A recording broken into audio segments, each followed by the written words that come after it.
I want to preach this morning, I got a real simple thought from a couple of verses in the Bible. You know you're a preacher when you can talk for like 3 hours on 3 verses. Nah, just kidding, man. So good, so good. Here we go. But John 14, if you want to check up on the preacher, pull it out. Make sure I'm reading the Bible to you this morning. John 14, 1-3. The Bible says this is Jesus talking. He says, do not let your hearts be troubled. You believe in God, believe also in me.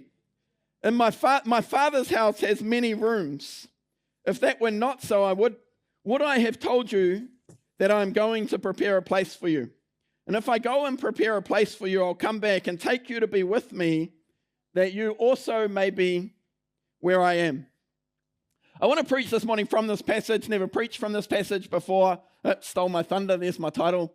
But I want to preach on the thought. Those tech guys, hey, getting a bit of glory in the back.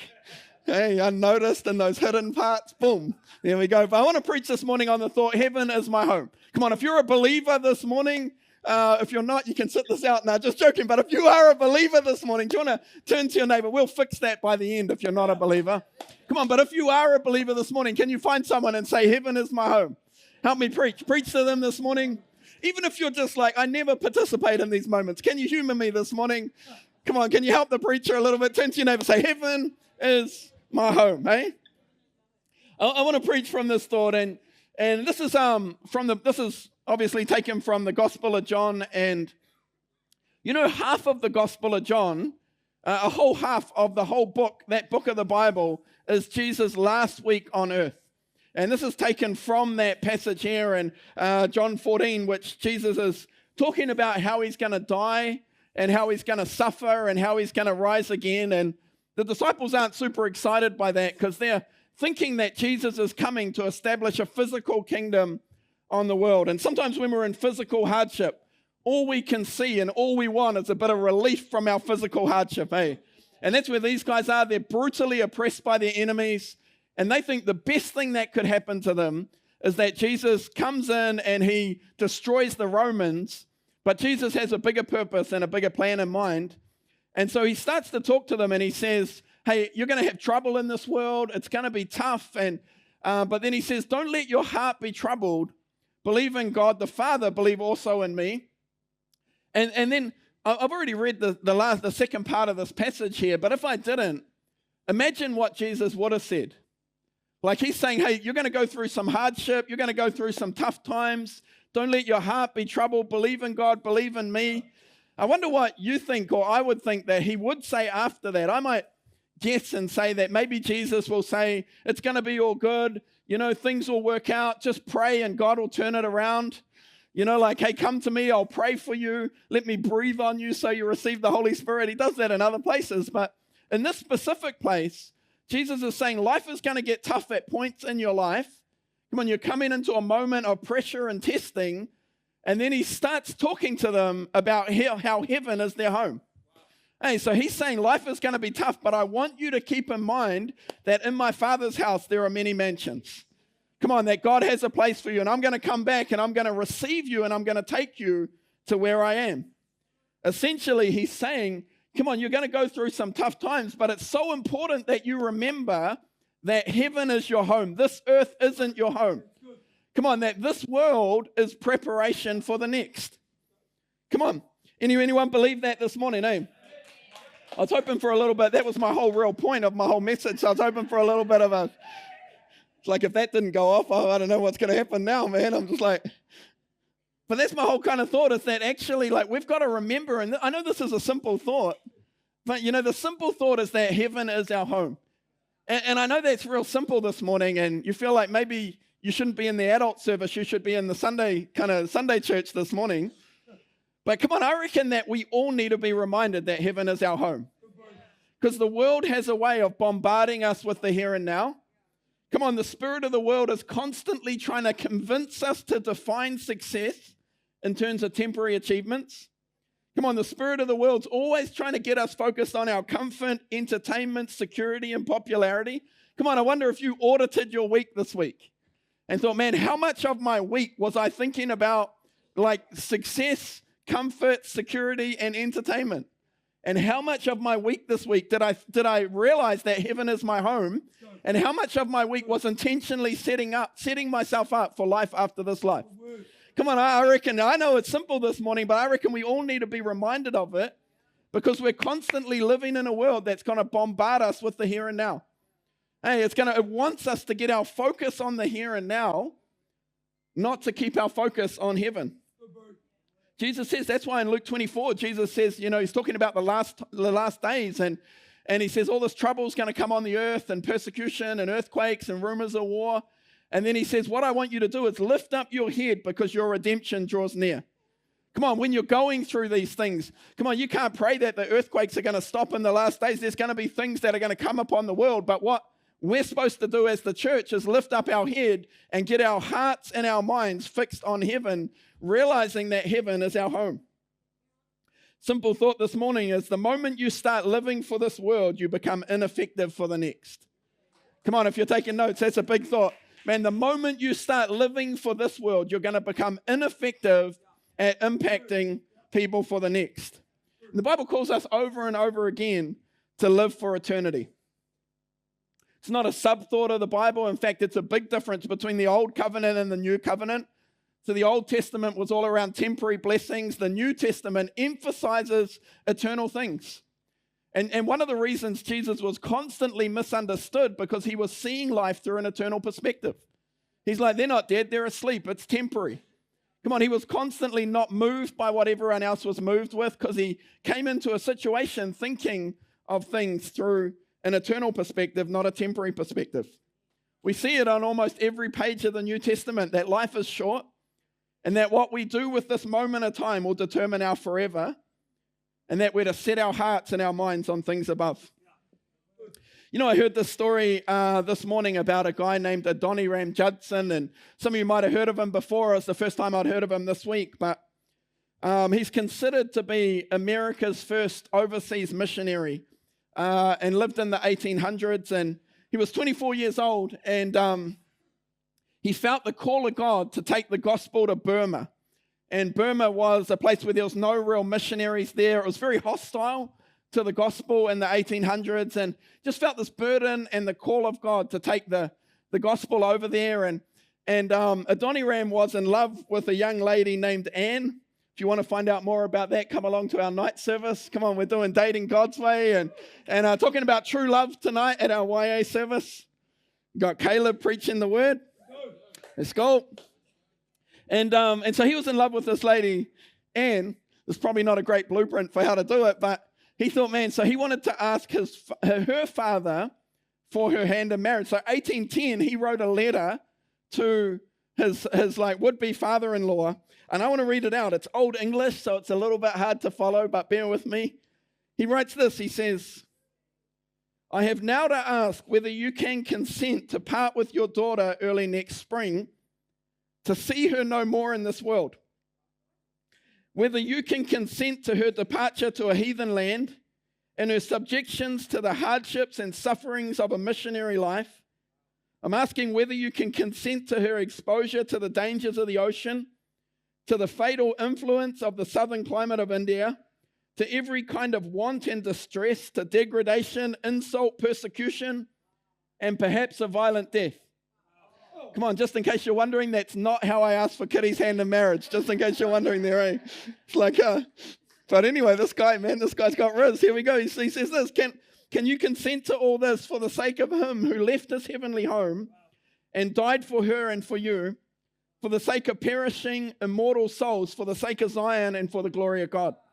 Can you consent to all this in the hope of soon meeting your daughter in the world of glory, with the crown of righteousness brightened by the acclamations of praise, which shall resound to her Savior from heathens, saved through her means from eternal woe and despair? Come on, this is his would you give your daughter to me? Would you give her hand in marriage? I love her father. Her father writes back and says she can answer for herself. Hey, come on, how many people know that's a smart man right there, eh? It's a scared, smart man. But and so Adoniram heads overseas to Burma, and they get off, and he didn't know how prophetic his letter was. He started preaching the gospel over in Burma, got put in prison for the gospel, started wasting away His eye sockets started getting hollow. He had rags for clothes. He was nearly crippled from the torture. And Anne gave birth to their first child. While he was in prison, she became sick and her milk dried up. And after a while, the prison guard had mercy on Adoniram and let him out 2 hours at night to go and take the baby to a nearby village to beg for nursing mothers to feed his child. He got let out of prison just in time to watch his wife die, then to watch his daughter die. He remarried while he's on the mission field, and he lost his second wife, buried 7 children in Burma before he died at the age of 61. And I'm like, man, why would somebody choose to live like that? Come on, why would somebody choose to live the comfort of their life to go out on the mission field? Come on, they chose to live like that because they understood that heaven was their home. Hey, come on, I look at the Christians in the early church and I look at some of these Christians. This is a very confronting story, right? And it confronts our comfort, and it confronts our kind of like our lives that are so full of other things. And it confronts us. Why would somebody ever choose to live like that? It's because they weren't living for this world. They were living for the world to come. Come on, it changed what he valued. It changed how he saw the world, and it changed how he acted. I love what C.S. Lewis said. It said, if you read history, you'll find that the Christians who did most for the present world were precisely those who thought most of the next. It's since Christians have largely ceased to think of the other world that they've become so ineffective in this. Come on, I feel like this could be my least popular message, eh? I feel like this could be the least, I feel like maybe I'm touching a few idols this morning, eh? Am I touching some sensitive spots, eh? Come on, if you think, man, I'm stepping on your toes, wait till the end. I'm going to get up all in your lap this morning, man. Jump in there and you're like, man, he's stepping on my toes this morning. But come on, this is the gospel, right? Is that we're not living for this world, and it changes the way you live your life. Changes the way you see things. It brings an unshakableness into your life. Come on, when you know that heaven is your home, you start to value eternal things. 1 Timothy 4:8 says this, physical training is of some value, but godliness has value for all things, holding promise both for the present life and to the life to come. This is Paul writing to Timothy, and if anyone had an eternal perspective, it was Paul. And he's writing and he says, I love this because Paul says physical value is of some use. So he's not saying physical value and things that are temporary aren't useful at all. He's not saying don't value them at all. That's kind of legalism, eh? It's a religious extreme. It doesn't have any value. Let's just kind of go hard and don't value this at all. It's not what Paul's saying. He's saying, yeah, there's some value in it, but it only has value in this life. But godliness has value in this life and for the life to come. He's saying that the spirit of this world will overemphasize the value of temporary things. Come on, I reckon non-Christians should look at the church and say the way they're living their life makes no sense. Because non-Christians are living for this world, but we're living for another world. Come on, non-Christians should look at our life and say, man, that's crazy. Like, why are they living like that? It makes no sense. Because we're living for fundamentally different purposes. They're living for this world while we're living for the world to come. I remember when we started Legacy Church, and we started with 8 people in our living room, and we were at night service, and we just started night service, and someone come up and said, oh, there was a baby at night service. Should we count the baby in the stats? And I'm like, mate, when we started Legacy Church, we were so small, we were counting unborn children. Hey, come on, somebody. I was just like, man, the unborn children, hey, it still counts, got a heartbeat. Come on, it's on the... And so we were like small, we had about like 8 people. And I remember when we grew to like 15, to revival. And a guy come up to me when we were like 15 people. We were probably like 6 months in. And he said, and he wanted to call a special meeting in the church to vote me out as the leader. It's always a fun day. Like, thank you, Jesus, this is good. So I turned up to the meeting, and it was a pretty short meeting. I just said, hey, bro, I turned up to the meeting. I was thinking, why does the guy want to vote me out? There's only 15 people here. I'm like, just go down the road and start. We got no money and no people. Just go down the road and start something yourself, man. I'm like, what are you up to? And but I turned up to the meeting, and I just said, hey, bro, you didn't vote me in and you can't vote me out. I dropped the mic, walked out of the building. No, just joking, man. But it's what happened in my imagination. It's what happened in my imagination. But I did say, come on, called by God and can do your own thing down the road if you want to. But, his biggest criticism of me was that I was worldly. And I just think he didn't like my Jordans and my ripped jeans when ripped jeans were in. Don't judge me. It's a little while ago. And I just think he's looked at me and thought, man, you're worldly. I reckon he'd have a heart attack if he saw my gold watch now, eh? You're getting a gold tooth. No, anyway. Maybe not. Anyway. But that was his criticism, eh? Come on, I just want to remind you this morning, worldliness isn't about how you dress. Worldliness is about what you set your heart on. Come on, it's about what you set your heart on. Am I overvaluing the things of the world, or am I valuing eternal things? Come on, that's where a worldly spirit comes into our life. Colossians, Paul says, set your minds on things above. In other words, spend a good part of your time thinking about eternal things. Hey, and set your heart on things above where Christ is seated with the Father. Hey, saying your life, you've been joined with Christ. Hey, so set your hearts and your minds on things above. Come on, you've got a totally different perspective when you value eternal things. Come on, you're more concerned with character, which is eternal, than appearance, which is temporary. Come on, don't we live in a world where people are just so obsessed with the way they look? Hey, and they're just so obsessed with that, and they're just not happy with themselves. They lost confidence. Some of them kind of don't even want to go out and interact. It robs them so much. What is it? And man, when you get an eternal perspective, you stop being crippled by those things in your life. Come on, you're not crippled by how you look. Come on, because you're more focused on character than you are on what's eternal. Come on, I'm not saying that how you look isn't important, man. Some people like it, man, is this church against makeup? I'm like, come on, some people wear it. It's an improvement, man. That's all good. Like makeup is all good, man. And makeup's all good. But it's kind of let's not overemphasize the temporary and underemphasize the eternal, eh? Come on, you still with me? And my kids have, I'm going to get up in your lap this morning, but my kids have, always, they've played sport and they've loved to play sport, but we just made a decision in my house that we're not going to play sport. My kids aren't going to play sport on Sunday when church is on. And this is our conviction and our decision, and I'm not legalistic about it. I'm not saying it's a sin to work on Sunday. I work on Sunday. Hey, come on, I'm not saying that it's a sin to play sport on Sunday, but I'm very intentional about trying to build into my family a value for eternal things over temporary things. Come on, let me help you if you're a parent this morning. There's a 0.01% chance that your kid is going to be a professional athlete, and there's a 100% chance that they're going to stand before Jesus on Judgment Day. Come on, somebody. Hey, I'm not legalistic about it. I'm not judgmental about it. I'm just saying, come on, we want to instill in our household a value for eternal things over temporary things. Come on, when you know that heaven is your home, you give generously. This is my least favorite message this morning, eh? But it's not so hard to give things. Kind of find joy in it. You're like, man, this is awesome. I get to be part of something that's changing the world and impacting people for eternity. I heard of this conversation between a man and God, and he stood before the Lord and he said, hey, God, how much is 1,000 years to you? And God said, well, 1,000 years it's just a minute to me. So the guy thought and said, God, how much is $1 million to you? And God said, $1 million is just $1 to me. So the guy thought about it for a minute and he said, God, can I have $1? And God said, sure, just wait a minute.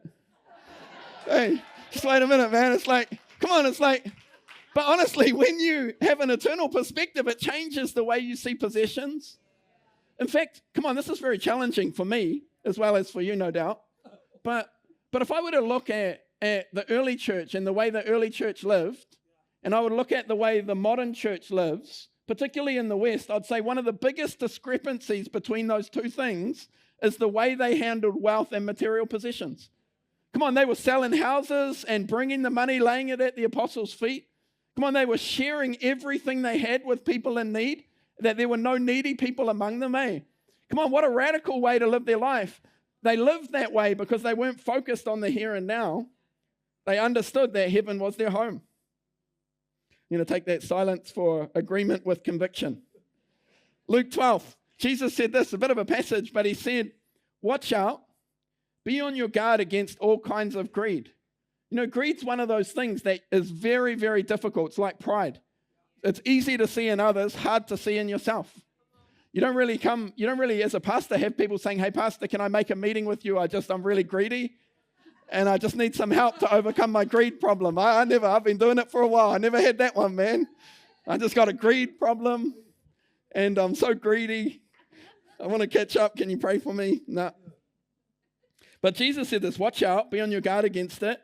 Life doesn't consist in the abundance of your possessions. That's the materialistic narrative, eh? That life consists. I get life and meaning and purpose and satisfaction and joy out of the abundance of my possessions. And he told them this parable, the ground of a certain rich man yielded an abundant harvest. And he thought to himself, what shall I do? I have no place to store my crops. Then he said, this is what I'll do. I'll tear down my barns, build bigger ones. And there I'll store my surplus grain. And I'll say to myself, you've got plenty of grain laid up for many years. Take life easy, eat, drink, and be merry. And God said to him, you fool, this very night your life will be demanded from you. Then who will get what you have prepared for yourself? This is how it'll be with anyone who stores up things for themselves, but is not rich towards God. You know, this guy refers to himself in this passage 11 times. He speaks only of his ease, possessions, and enjoyment. Never once mentions God or the needs of the poor. He's talking about everything that he has like it's his, and he's lost sight of the fact that he's a steward of everything God's placed in his hands. You know, and I think when you look closely at this story, most of us, I reckon most of us, if we're honest this morning in church, would say that's the dream. I reckon, are there any honest people in church this morning? I reckon if people looked at that, you're too scared to be honest. But come on, let's be honest this morning. If you're honest, this is the dream, right? This is the dream that the world's saying. Come on, the dream is work hard, like work hard, save everything, make money, and then in the little part towards the end of your life, you can kind of like kick back, retire, and have a great life. This is the dream. And it's amazing that Jesus looks at this man and he doesn't say, bro, you got it like going on, bro. He looks at him and he says, you're a fool. Yeah. Come on, that's challenging. And let's look even a little closer at this, because if I were to tell this parable, I'll say there's a guy who worked hard, he made bank, and then he blew it, and Jesus looked at him and said, you fool. But come on, that's not what Jesus says. This guy's responsible. Come on, I reckon it's getting quiet in church this morning, man. He's responsible. Hey, he's saving. He's planning for the future. Like, come on, this guy is he's responsible, right? He's not out there wasting it on drugs and wild living and pokies. Come on, he's not. He's been responsible. What a challenging passage. And Jesus looks at him and he says, you fool, because of his blindness towards eternity. Hey, it's not that he can't have big barns and be blessed and work hard, but he's planning long term, but he's not planning long enough. Come on, he's completely blind towards eternity. Come on, I just want to encourage you this morning. People who are living for this world will tend to hoard what they have, but people who are living for the world to come will live with open hands. Hey, and they'll be generous towards the work of God. They'll work hard. Come on, hey, can I get an amen for hard work this morning in church? Come on, it's not a result of the fall. Some of you, it's like, come on, they'll work hard with their hands so they've got something to contribute to people who have needs. Hey, they'll work hard with what they have, and they'll be generous towards the Lord. Come on, can you help me preach and say, heaven is my home? Come on, last thought this morning, maybe the band could join me.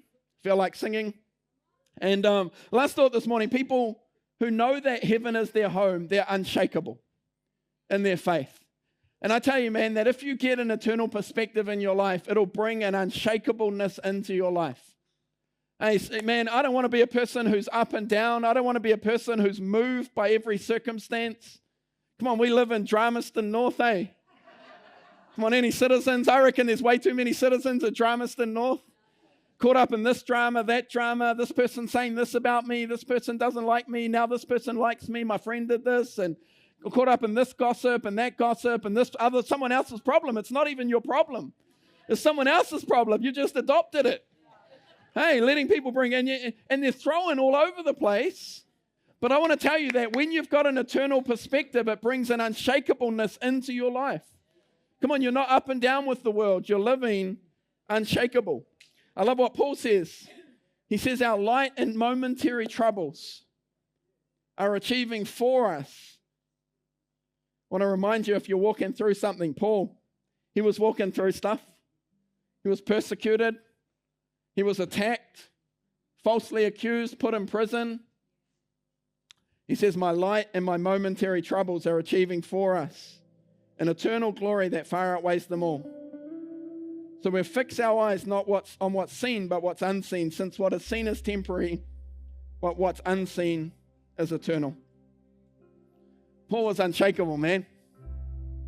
They come to Paul and they said, Paul, if you don't stop preaching the gospel, we're going to throw you in prison. He's like, wow, that'd be awesome.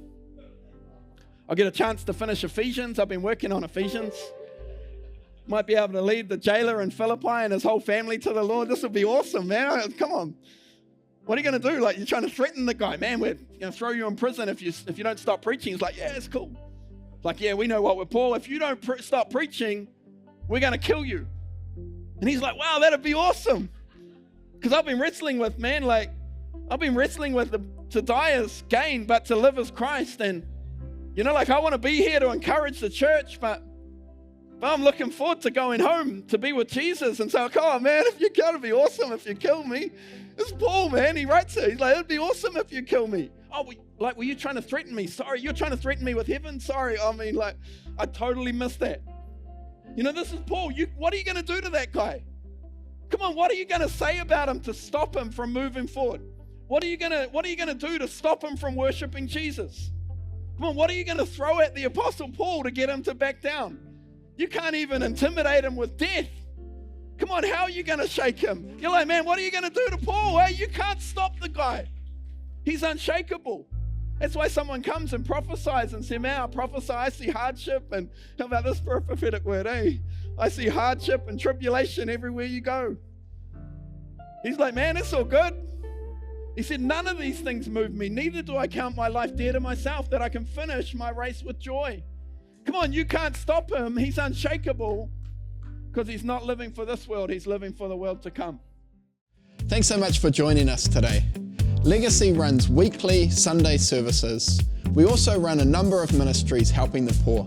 We run an addiction program, a significant social housing ministry, and large community meals, helping show the love of Jesus to our city. If you would like to partner with us, just scan the QR code on the screen or visit us online. Have a fantastic day.